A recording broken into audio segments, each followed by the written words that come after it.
No bloco anterior, a gente estava falando dessa coisa da produção e da sustentabilidade, da necessidade de produzir muito, mas também de preservar muito o meio ambiente. E você colocava uma questão, Gelson, se você puder recolocar para lembrar o nosso espectador. Vivemos um capitalismo em que, acima de qualquer coisa, vale o lucro. Não é? E aí eu pergunto se este modelo do capitalismo que nós temos implantado ou está sendo edificado no país, se ele realmente pode ser controlado por uma ideia de sustentabilidade, que ele pode ser controlado por esta tese que já se mostrou mais do que válida, de que o meio ambiente tem que vir antes de qualquer coisa, porque neste meio ambiente estão todas as vidas, inclusive as vidas de quem só pensam no lucro. Então, essa ideia de sustentabilidade é capaz de frear a ideia de capitalismo que vivemos? Esta é uma questão que eu coloco. Professor André. Eu acho que para chegar nesse ponto, Dielso, a gente tem que chegar dentro de uma lógica que não basta só... que hoje ela está muito vinculada a uma questão conceitual. Então, a sustentabilidade é isso, muitas vezes até considerado dentro da lógica aí também do ESG, que é ambiental, social e governança, entre outras lógicas aí que perpassam a questão da sustentabilidade do ponto de vista da gestão, né, do mundo corporativo, etc. Mas eu acredito que a questão da sustentabilidade ela vai ganhar cada vez mais uma força, é um processo, né, e sobretudo quando ela for efetivamente se transformar em um valor social. Então, o que eu quero dizer com isso? Que ela seja aceita por todos ou por quase todos. Hoje, há setores da sociedade, quando eu falo não só brasileira, mas é mundial esse fenômeno, que claramente resistem a isso, a essa ideia, né, da sustentabilidade, etc., negam o aquecimento global e assim por diante, achando que talvez o seu dinheiro, por exemplo, vai salvar seus descendentes, o que é uma grande ilusão, uma grande bobagem. Mas, enfim, de qualquer maneira, quando ela virar um valor, aí sim eu creio que ela vai ter uma força maior para regulamentar o capital. Então, assim, dentro dessa regulamentação, não basta só leis, não bastam apenas normas, né? Mas é necessário também que a gente pense em mecanismos econômicos, de estímulo econômico à preservação ambiental, ou seja, ao cotidiano de práticas ambientais sustentáveis. Então, tudo isso tem que ser atrelado. A gente tem que pensar... vou dar um exemplo claro, para a gente materializar. É claro que a questão da sustentabilidade, ela perpassa a sociedade, a economia de diferentes maneiras. Entre elas, nós temos a questão da reciclagem. Cooperativas de reciclagem, por exemplo, né? É algo absolutamente vergonhoso, se a gente pensar que esse setor ele é tributado, ele tem que pagar imposto, né? Quando, na verdade, ele faz um bem social. Ele deveria ser isento, plenamente isento, na verdade. Porque, na prática, você aumenta o lucro e você gera mais emprego e você aumenta uma atividade que é benéfica para a população, para todos, para a sociedade. Mas, então, são pequenos detalhes que podem fazer a diferença, eles são fundamentais. A gente tem que enxergar a questão com lupa, né? Então, não basta estar apenas no campo da moral. Hoje é um conceito que vai se transformar em valor, eu tenho certeza disso, mas esse valor, esse processo, ele tem que ser acelerado por mudanças legislativas, de legislação, que englobem não apenas normativas, mas, sobretudo, estímulos econômicos, né? Então, é um círculo virtuoso que tem que ser estabelecido. Eu acho que passa por aí, viu, André? Eu acho que você tem razão, que, de fato,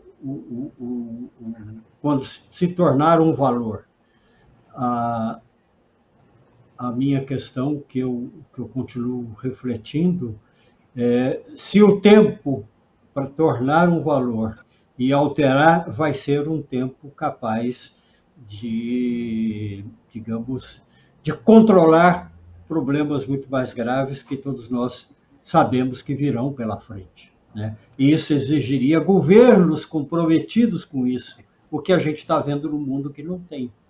Né? Muito pelo Sim, contrário, tem governos fortes que contradizem exatamente isso. Então, a questão é também uma questão de tempo, é uma questão de aceleração desse processo. E aí, para Aliás, acelerar, é preciso de um poder eficiente para isso. eu acho que esse aí é um problema. Essa situação, ela depende muito e só vai avançar um pouco se os políticos, de uma maneira geral, que são líderes da sociedade, de uma certa maneira, são líderes que controlam o Congresso Nacional, o Executivo, inclusive o Legislativo. Aliás, o Legislativo é o que mais cumpre com a preocupação ambiental, quer dizer, tem mais, assume a preocupação ambiental.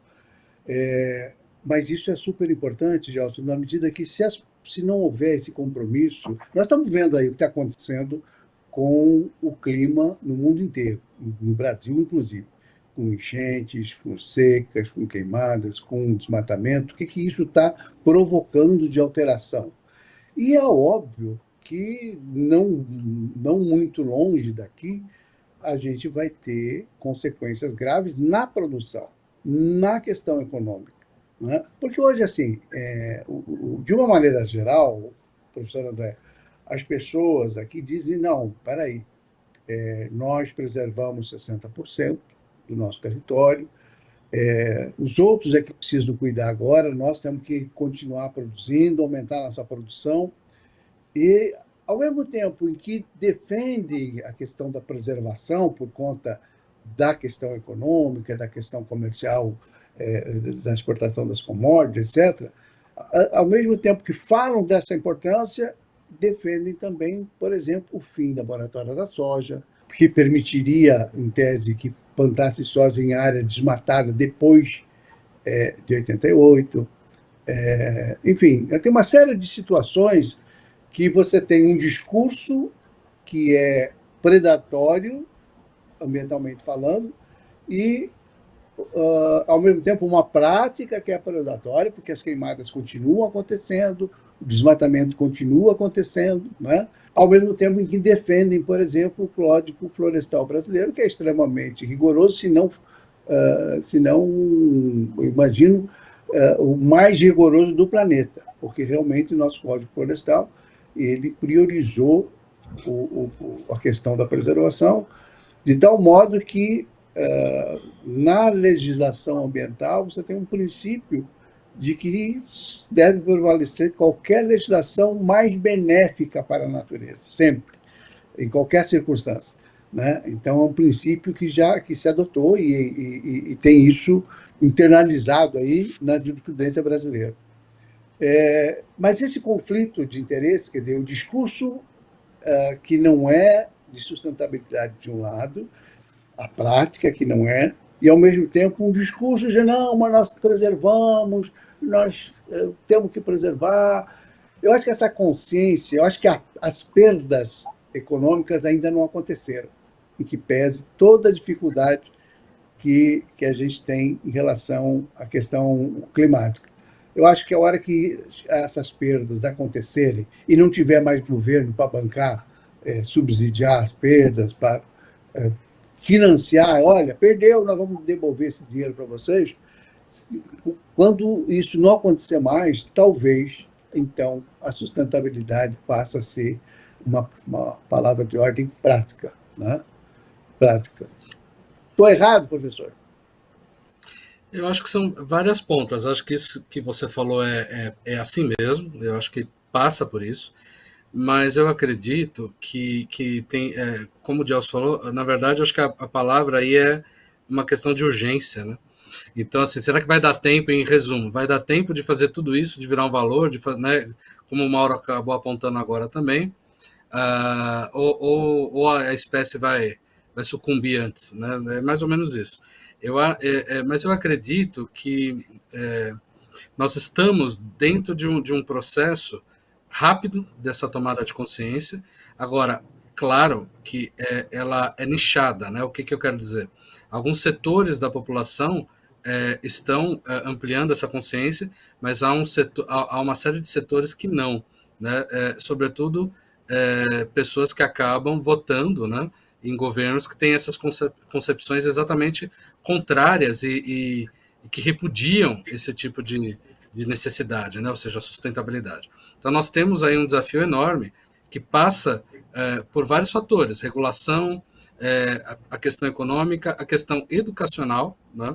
Ela é muito forte, ela é muito presente, mas são todas ações de longo prazo, claro, no caso do campo educacional, mas nós temos aí outras possibilidades que têm relação com a mídia, etc. Mas quando a gente coloca uma lupa e analisa o setor econômico, nós vamos perceber que hoje há uma série, sobretudo o setor de transformação, ou seja, o industrial, né?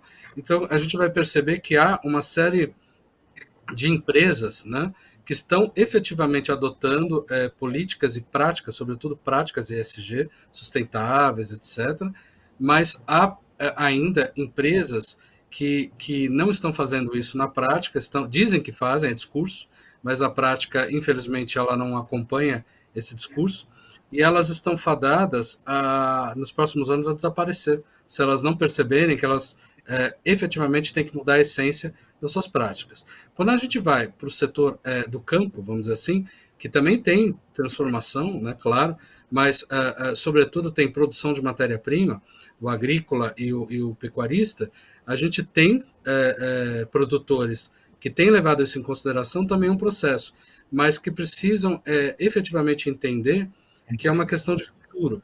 Por exemplo, o Brasil ele tem hoje um papel fundamental na produção mundial de alimentos. Independente dessas questões, uma hora tem embargo da soja, outra hora tem embargo da carne, outra hora... mas são questões pontuais, sanitárias, que acabam sendo resolvidas. O fato é que o mundo hoje não pode abrir mão da compra, né, da aquisição, da produção de boa parte, né, dos excedentes da produção agropecuária brasileira. E dentro desse cenário, tem alguns estudos aí que evidenciam, que mostram que o aumento percentual da nossa produção, da nossa capacidade, até 2050, por exemplo, tem alguns estudos que evidenciam, que dizem que nós temos que subir no mínimo 70% da nossa produção mundial, Brasil, falando o Brasil, e em escala mundial, esse aumento tem que ser algo em torno de 40% a 50%, e o Brasil, dentro do seu mercado, tem que subir uns 70% no mínimo, ou talvez até mais, para manter... Olha o desafio que a gente está hoje, para manter o atual nível de fome no mundo. Porque quando a gente fala do mundo, a gente pensa, o mundo está comendo bem? Não, não está. Uma boa parcela dos 8 bilhões de seres humanos desse planeta passa fome diariamente. Então, para a gente, infelizmente, manter o atual cenário de déficit alimentar, a gente tem que crescer muito nas próximas décadas. Só que como fazer isso preservando o meio ambiente? Então, é com política pública, é com educação fortíssima, é com conscientização dos produtores, sejam eles industriais ou mais do campo, vamos dizer assim, né, que estão ali na ponta do processo. Todo mundo precisa rapidamente se conscientizar, é uma questão de urgência mesmo, como o Gelson coloca, né, e de abandonar o discurso, como o Mauro coloca, e partir para a prática, porque não é só uma questão... vamos dizer assim, temos que analisar. Na verdade, nós não temos, o problema está posto cotidianamente e nós temos que agir muito rápido. Mas para isso os governos precisam efetivamente, os políticos, a classe dirigente precisa efetivamente se conscientizar e lutar por essa causa.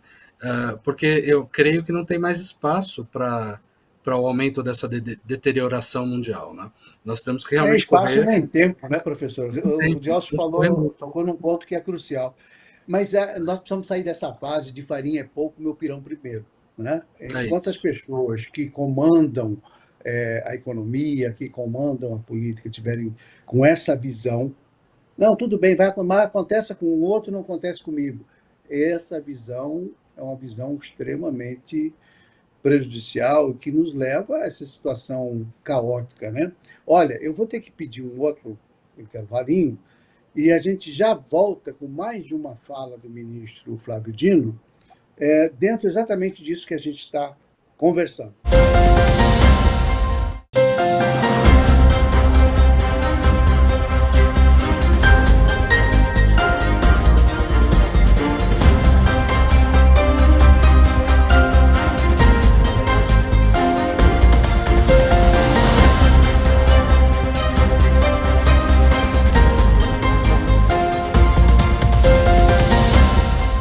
Olá!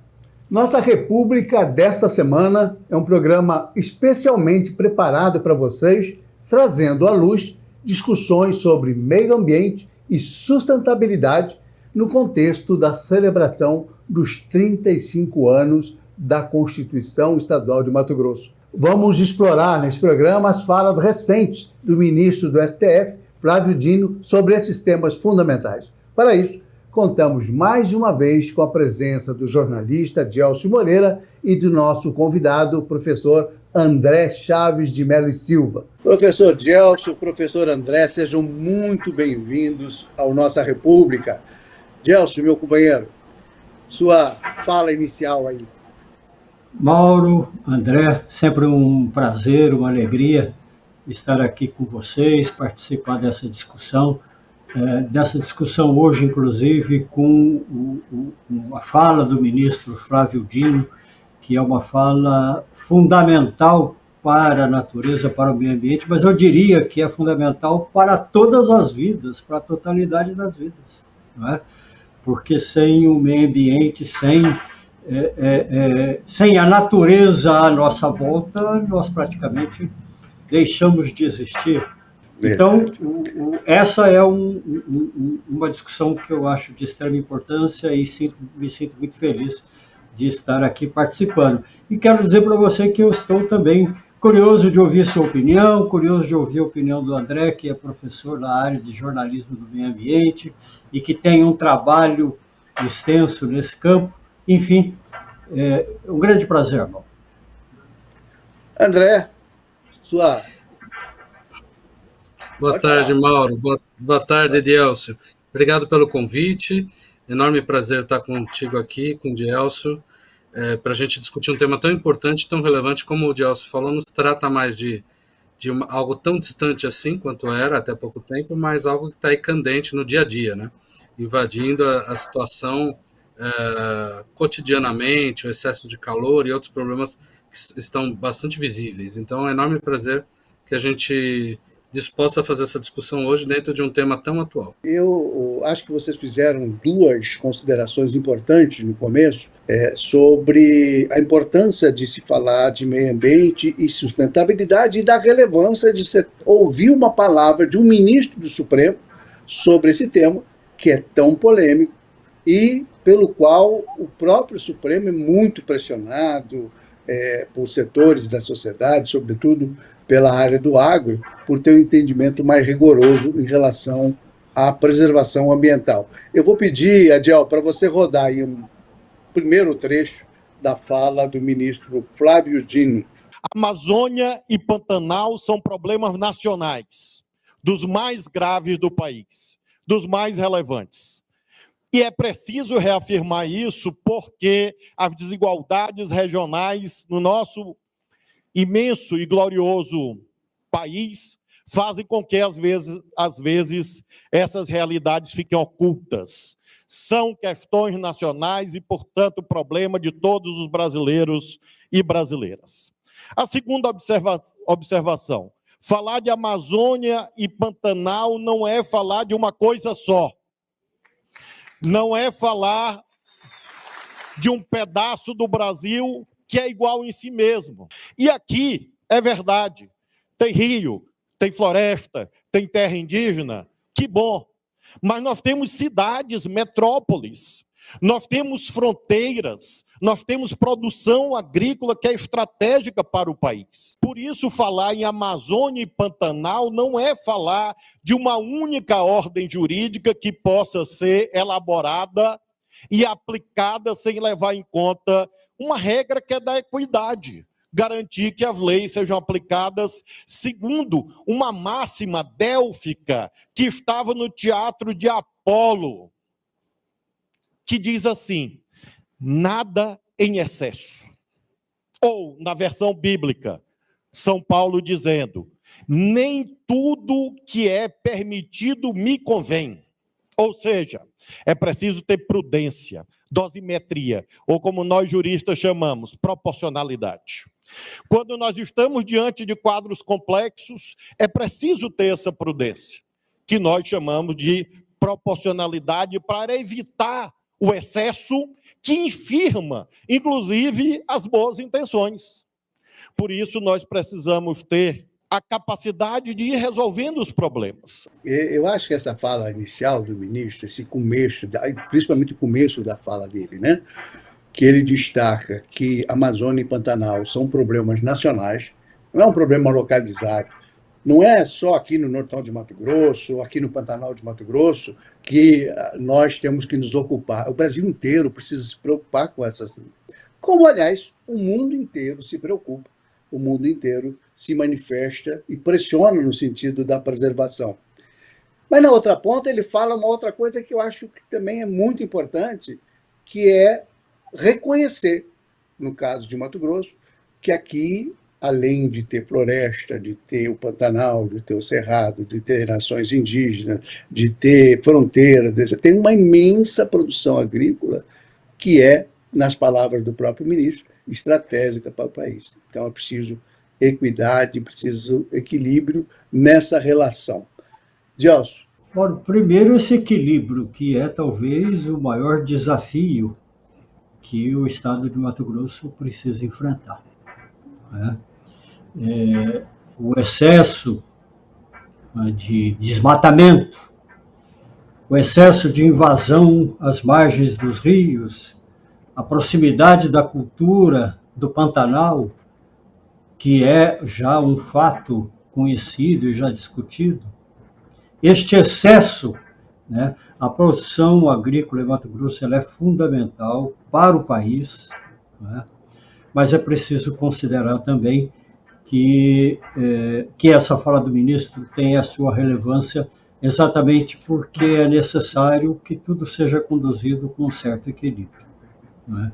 Que os povos indígenas possam ser respeitados, os povos originários possam ser respeitados, que os povos ribeirinhos, que estão praticamente perdendo o seu lugar às margens dos rios por diferentes razões, porque não tem mais peixe, porque o mercado imobiliário está loteando as margens dos rios para casa de veraneios, por diferentes razões, né? Então, povos originários, povos ribeirinhos, estão também perdendo seus espaços. Isso faz parte do meio ambiente, isso faz parte da natureza, isso faz parte da totalidade de vidas que habitam o Mato Grosso, né? Então, eu vejo, Mauro, essa fala de extrema importância e que o Supremo tenha essa leitura de que é preciso produzir, devemos produzir. Por outro lado, também temos que olhar para o meio que nos rodeia, que nos cerca e que garantem que essa produção possa continuar existindo, não é? Então, este equilíbrio eu vejo como fundamental. E, de fato, a Amazônia, já temos mais do que comprovações sobre isso, a Amazônia e Pantanal definitivamente estão em Mato Grosso, estão no Amazonas, estão no Pará, né, no caso da Amazônia, mas decididamente pertencem ao Brasil, eu diria até que pertencem ao mundo, viu, Paulo? Pela importância que esses dois biomas têm para o nosso planeta. Gelson, eu vou falar aqui com o André, aproveitar a deixa do Gelson. Me parece, não sei se o senhor concorda com isso, professor, que esse equilíbrio entre produção, ocupação do território, lembrando que Mato Grosso, com tudo que produz, ainda consegue manter preservado 60% do seu território. E quando eu falo isso é o seguinte, não conta, nos 40% estão as cidades, as estradas, as lavouras, etc, etc.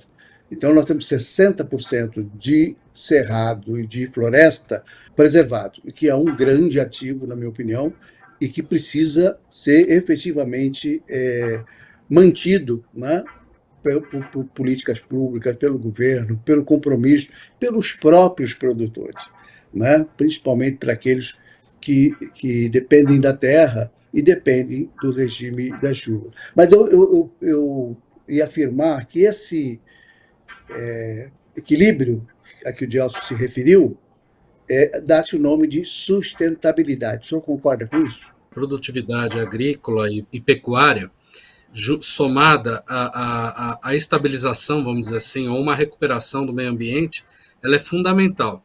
Então, como é que a gente faria isso? No atual cenário, Claro que Mato Grosso tem, como vocês destacaram, e o ministro se referiu, uma especificidade de biomas, né, vamos dizer assim, de encontros dos grandes biomas brasileiros, de 3 deles, pelo menos, mas nós temos, e também com todas as questões, né, de habitantes, dos povos originários, dos ribeirinhos, etc., dos processos de urbanização, grandes cidades se misturando aí nessa paisagem, mas quando a gente pensa a realidade de Mato Grosso, eu acho que a gente tem que pensar ela atrelada, talvez até a própria realidade, claro que com as diferenças regionais, mas com a necessidade que perpassa todas as regiões brasileiras, que é justamente manter a atividade, né, manter e a gente depende, enquanto país, né, dessas commodities, desse processo todo, mas, ao mesmo tempo, manter esse equilíbrio, tanto do ponto de vista da preservação da diversidade cultural, mas, sobretudo, da questão ambiental. Agora, o que eu acho que a gente precisa pensar, enquanto sociedade, é que tanto o Estado brasileiro como os governos estaduais, cada vez mais, eles têm que ser indutores dessas políticas de equilíbrio. Então, como é que se faz isso? Claro que tem uma dimensão aí que é moral, todo mundo tem que preservar o meio ambiente, porque, do contrário, a espécie e outras espécies, também não só humana, vão ser extintas, é muito evidente isso, e num processo que provavelmente não vai demorar muito tempo, pelo andar da carruagem, dos acontecimentos atuais, mas tem até previsões aí mais cataclísmicas que se comprovarem, são bastante assustadoras, como, por exemplo, algumas que falam que por volta de 2030, ou talvez na década de 2030, o Polo Norte, por exemplo, vai deixar de ter gelo. Então, são coisas impensáveis até algumas décadas atrás, né? Ou até mesmo há uma década atrás.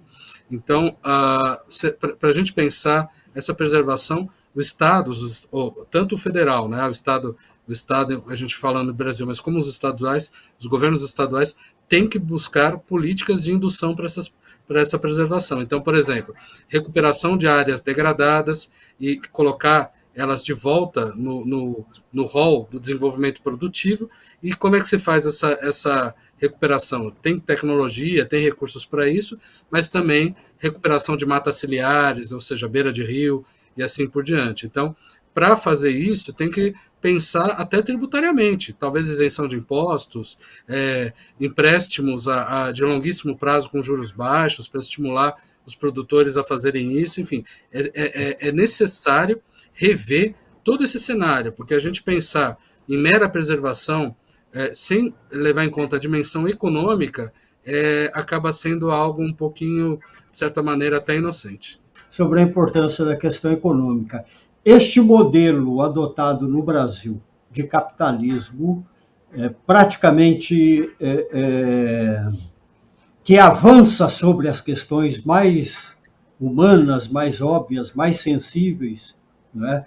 Ele pode ser, digamos, controlado por este mecanismo? É uma pergunta, né? Por esta ideia de sustentabilidade. Né? Essa é uma questão que pega em Mato Grosso, que eu gostaria de deixar aqui, que na sequência do debate a gente pode voltar a falar. Chamar aqui mais o nosso comercial e depois uma falinha do ministro, mas a gente volta nesse ponto, que eu acho que é importante a gente aprofundar um pouquinho essa discussão, porque os interesses, há um conflito de interesses muito grande, né? As pessoas têm dificuldade de entender que, na verdade, as duas coisas são extremamente relevantes e não pode ser dissociada, né? Uma não pode ser dissociada da outra, né? Quer dizer, a produção e a preservação. Agora, um recado muito sério para você.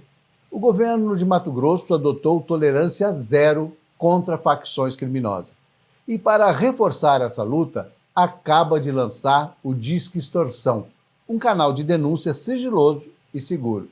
Se você está sendo ameaçado, sofrendo extorsão ou conhece alguém nessa situação, ligue 181 e denuncie.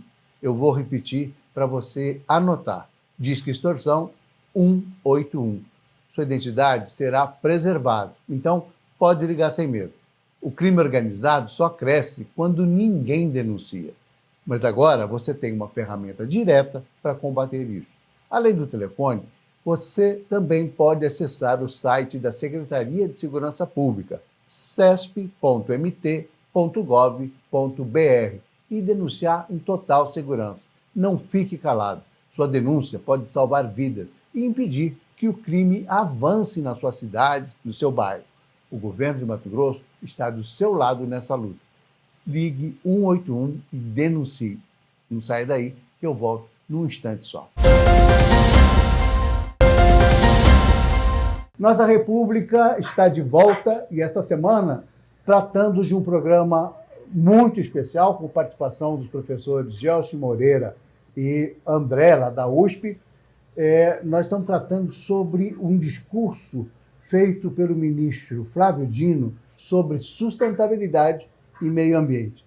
Eu quero aqui, Gelson, A gente vai inserir essa fala do ministro para a gente tocar a discussão, tá ok? O processo de esverdeamento ou greening é uma necessidade. Acabei de dizer que a produção agropecuária é estratégica para o Brasil. Claro que é. E, por isso mesmo, ela deve ser feita com sustentabilidade. É, em primeiro lugar, um mandamento constitucional, artigo 225, mas é também, sobretudo, um ato de inteligência. Uma vez que nós sabemos que as mudanças climáticas são, em primeiro lugar, problemas sociais. Quem sofre mais com as mudanças climáticas? Os mais pobres. Lá na enchente no Rio Grande do Sul, na seca no Pantanal, na seca na Amazônia, nas queimadas, todos sofrem. Mas, sobretudo, os ribeirinhos que ficam sem água, aqueles que não têm como pegar aviões e ir para outros lugares, aqueles que ficam doentes, aqueles que ficam dentro d'água, aqueles que perdem as suas casas. Então, a sustentabilidade é um imperativo do Estado Social de Direito. Em segundo lugar, razões econômicas. Professor Gelson, professor André, eu acho que essa fala do ministro, que ele destaca que a sustentabilidade, em primeiro lugar, é um imperativo do Estado Social de Direito, porque, obviamente, preserva não só aqueles que têm melhores condições de vida, como preserva aqueles que são historicamente desassistidos, quer dizer, os mais pobres. Então, essa é uma questão que me parece bastante relevante para a gente conversar um pouquinho nesse bloco, já que a gente vinha falando das questões do clima extremo, das dificuldades que isso vão provocar e dessa visão do farinha é pouco, meu pirão primeiro, que acaba não dando espaço para atitudes mais sustentáveis em relação, sobretudo, ao desenvolvimento econômico, etc. Sempre se coloca isso, quer dizer, como se o desenvolvimento econômico fosse mais importante do que a vida das pessoas mais pobres, quer dizer, do planeta. Que não, vamos enriquecer todo mundo. Estou colocando de uma linguagem mais popular aqui para que a gente possa ter clareza, as pessoas todas possam ter clareza. Na verdade, há uma priorização, né, do desenvolvimento econômico sobre o desenvolvimento social. Eu acrescentaria na fala, nessa discussão, que além de uma questão econômica e, de fato, uma questão de inteligência, porque se você acaba com as galinhas, você acaba com os ovos, né? Então, a questão econômica depende da terra, depende da qualidade do clima, depende do funcionamento do ciclo das chuvas, do ciclo das águas, enfim, de tudo, né? Bom, para que isso tenha um valor, é preciso um pouco de sensibilidade, voltando à questão que a gente discutiu anteriormente, né? Uma sensibilidade para com o meio ambiente. Eu não consigo imaginar, André, Mauro, como que essa ideia de sustentabilidade poderia se tornar um valor sem que possamos cultivar uma sensibilidade, uma empatia para com aquilo que nos envolve, né? Com o meio ambiente que nos abraça cotidianamente, né?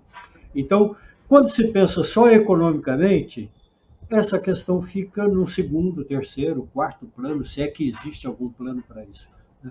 Quando se pensa na inteligência, e isso tem muito fundamento que disse o ministro, porque é de fato com inteligência que você continua mantendo aquilo que você tem, né? Mas para tornar isso um valor, eu diria que falta aí uma educação, falta aí uma discussão mais de base, mais com as crianças na escola, enfim, com as comunidades do bairro, a sociedade inteira para o meio ambiente, identificando as vidinhas que tem ali e que são vidas, todas elas importantes. Isso é um exercício de sensibilidade, penso eu. Por que temos que pensar assim, no meu entendimento? Porque, de fato, quem sofre é o pobre. O ministro está coberto de razão. Né? É o pobre que perde o colchão, perde a geladeira, perde o fogão quando tem inundação, quando tem incêndio, perde tudo e não tem para onde ir. Diferentemente das pessoas que têm posses, que acabam encontrando soluções mais emergentes, mais rápidas para resolver a questão que enfrenta. Então, essa questão passa um pouquinho pela sensibilidade, junto com a inteligência e junto com a economia, penso eu. Exatamente o que o Jaws coloca. Eu acho que a questão passa por um processo econômico, por tudo isso, mas a sensibilização que a gente pode conseguir de diferentes maneiras, inclusive com a imprensa, com os processos educacionais, ela é fundamental. Porque e dentro desse processo de sensibilização é que algo que é conceitual vai se transformando em valor. Ou seja, esse esverdeamento que o ministro fala, ele é, portanto, essa adoção dessa percepção, né, ou aceitação da percepção de que esverdear o cotidiano, né, a produção agrícola, agropecuária, etc., é fundamental para a preservação e para a saúde de todos, e para a manutenção da própria vida no planeta. Então, claro, que nós temos desculpe a expressão, mas a espada na cabeça, né, o tempo é curto, já se previsões de coisas que estariam inicialmente, lá no início, há 20, 30 anos atrás, se previa para acontecer em 2050, 2070 já estão acontecendo hoje, ou seja, as previsões estavam erradas, e evidenciam, portanto, que essa urgência ela é mais do que posta aí diante de um cenário que pode se tornar catastrófico em pouquíssimo tempo. Então, a gente tem que, de fato, caminhar de uma maneira rápida, mas dentro desse conjunto de coisas para caminhar para esse processo de esverdeamento, com equilíbrio, com manutenção, claro, das nossas necessidades produtivas, econômicas, mas, sobretudo, com essa não só manutenção, mas ampliação da preservação, da recuperação do que já foi degradado e não precisa ficar degradado, precisa ser recuperado.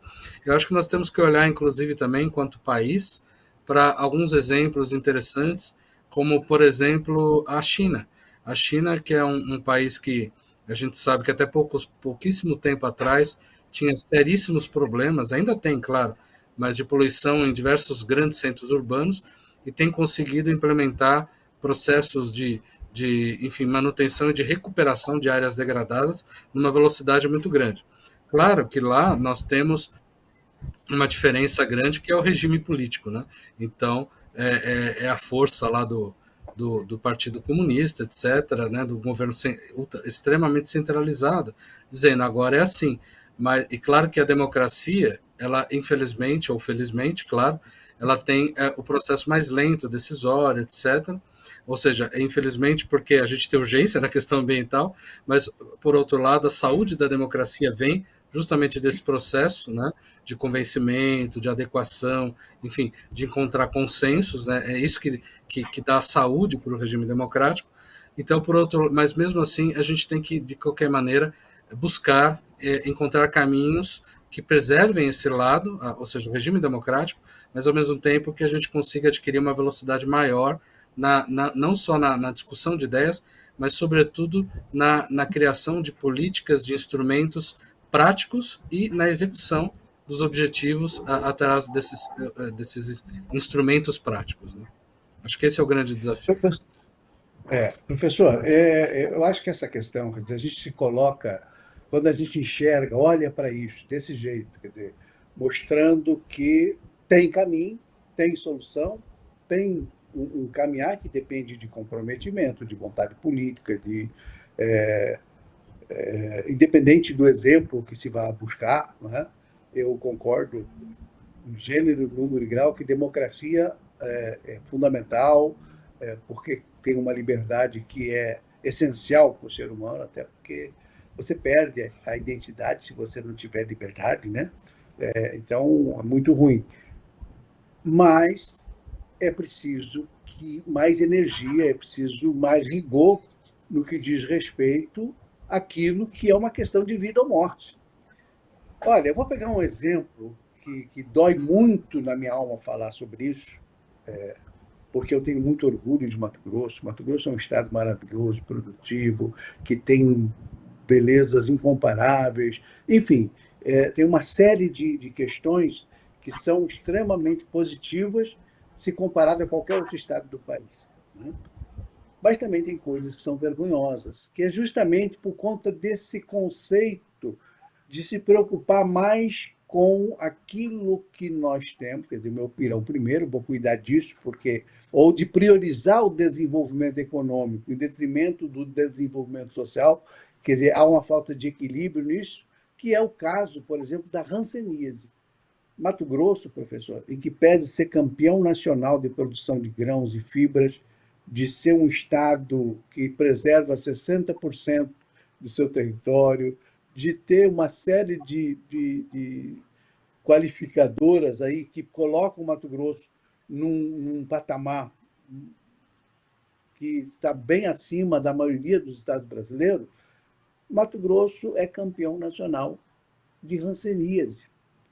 E hanseníase é uma doença que tem cura, é uma doença que só precisa de tratamento, e o tratamento é disponível gratuitamente, certo? No entanto, nós continuamos tendo essa vergonha, ter essa doença bíblica, né, em nosso território, numa escala absurda, né? Isso acontece por quê? Porque é uma doença que afeta os mais pobres, em sua maioria. As pessoas que são vítimas dessa doença são exatamente as pessoas que vivem em condições mais vulneráveis, né? Com desinformação. E você não vê a sociedade desenvolvimentista se mobilizar para acabar com isso, para erradicar isso. Tem mobilização para resolver a questão do financiamento da safra, né? Isso mobiliza, isso sensibiliza. A hanseníase não, porque só afeta os mais pobres. E eu acho que, nessa mesma medida, é a visão da questão climática, professor Gelson, professor André, porque afeta mais aos mais pobres, os mais ricos têm solução, tem caminho, né? Dormem no ar-condicionado, vão para a beira da praia, enfim, tem outros modos de driblar os problemas das queimadas, do desmatamento, né? Da fome, da miséria que começa a trazer problemas sérios para todo mundo, né? Então, essa questão é uma questão que precisa, que é mais de consciência do que tudo, Gelson. As pessoas precisam ter consciência e nós precisamos mudar essa perspectiva, viu?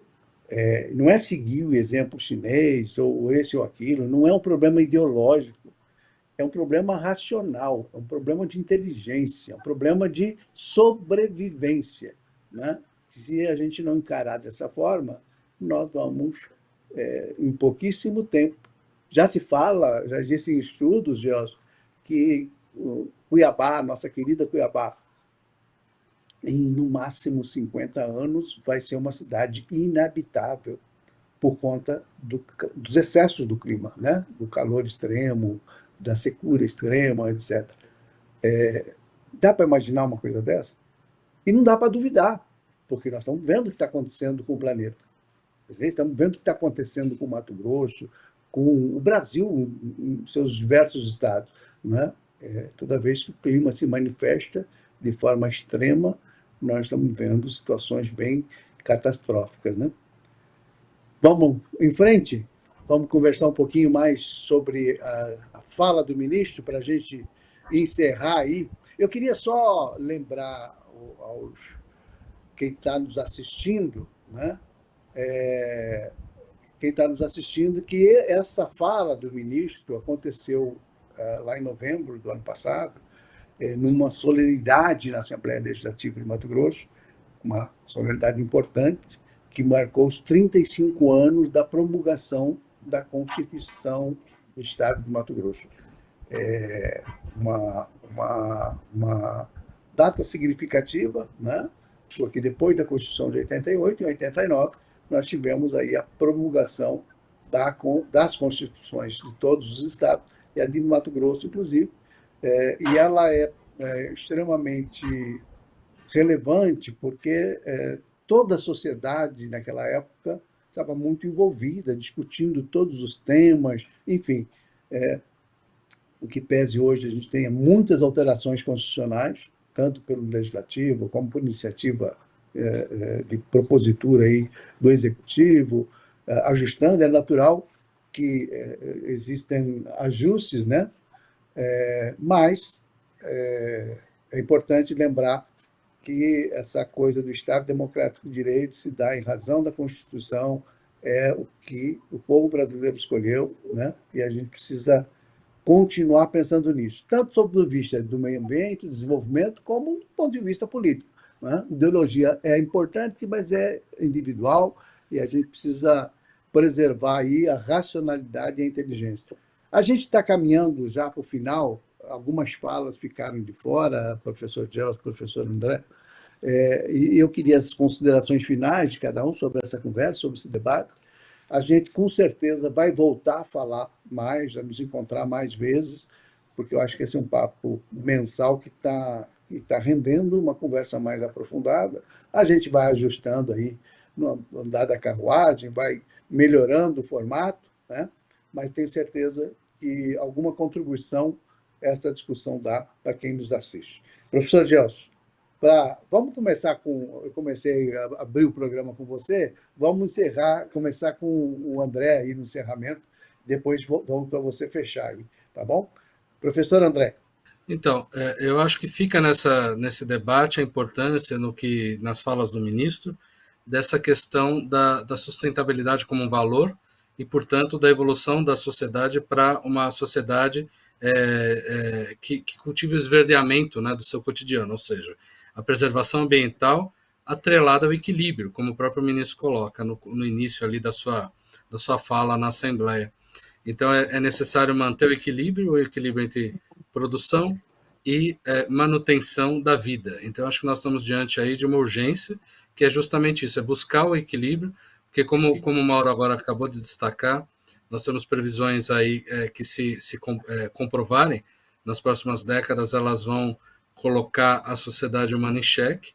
Tem algumas previsões até, Mauro, que falam que por volta de 2100, alguns dados, né, que se isso de fato se concretizar é muito chocante, mas que já falam que talvez por volta de 2100 as únicas áreas habitáveis do globo sejam os polos e as cadeias de montanhas mais altas. E aí, quando a gente está falando isso, são altas mesmo. Então, eu falo os Andes, o Himalaia, os Alpes e por aí vai.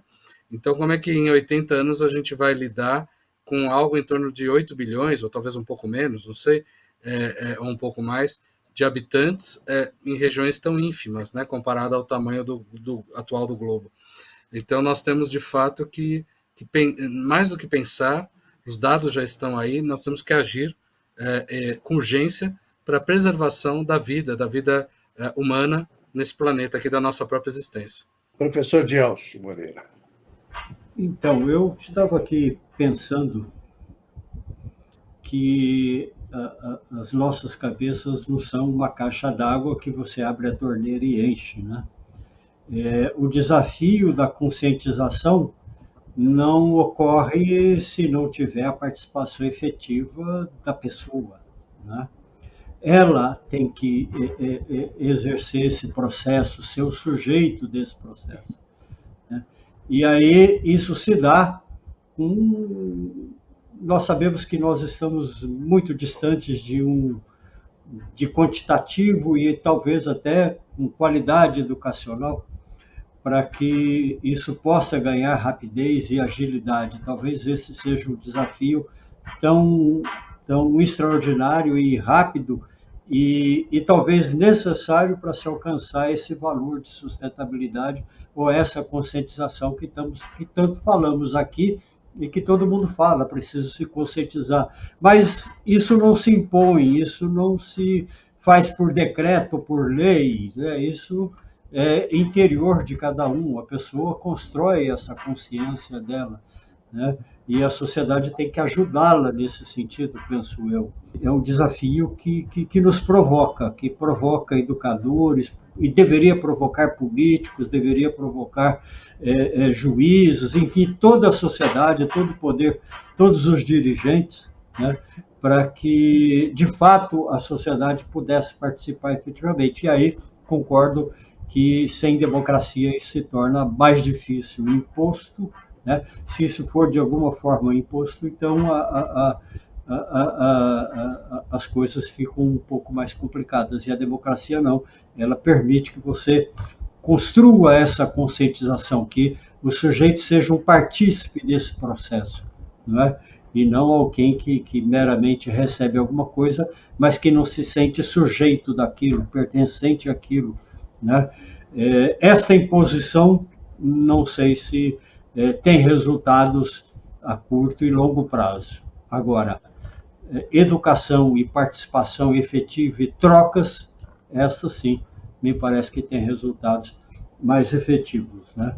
Então, é isso que eu acho, e que é necessário continuar conversando, e é necessário, de alguma forma, envolver as pessoas, envolver a sociedade nessa discussão. É aí que a consciência aparece, penso eu. Muito bem, só não vale omissão e inércia, né, professor? Nesse momento, todo mundo tem que agir, tem que começar a pensar, começar a discutir, provocar essa discussão. Acho que aí as universidades, as escolas, elas têm um papel importantíssimo, pelo menos de promover o debate, para que as pessoas, de alguma maneira, recebam informação, né? Seria maravilhoso se a internet nos ajudasse nisso, ao invés de ter tanta fake news aí sendo disseminada, né? E que a gente pudesse ter uma visão mais ampla com todas as pessoas. Você que nos acompanhou, não esqueça, na próxima semana, uma outra conversa tão importante quanto essa, sobre um tema relevante da atualidade. Grande abraço a todos.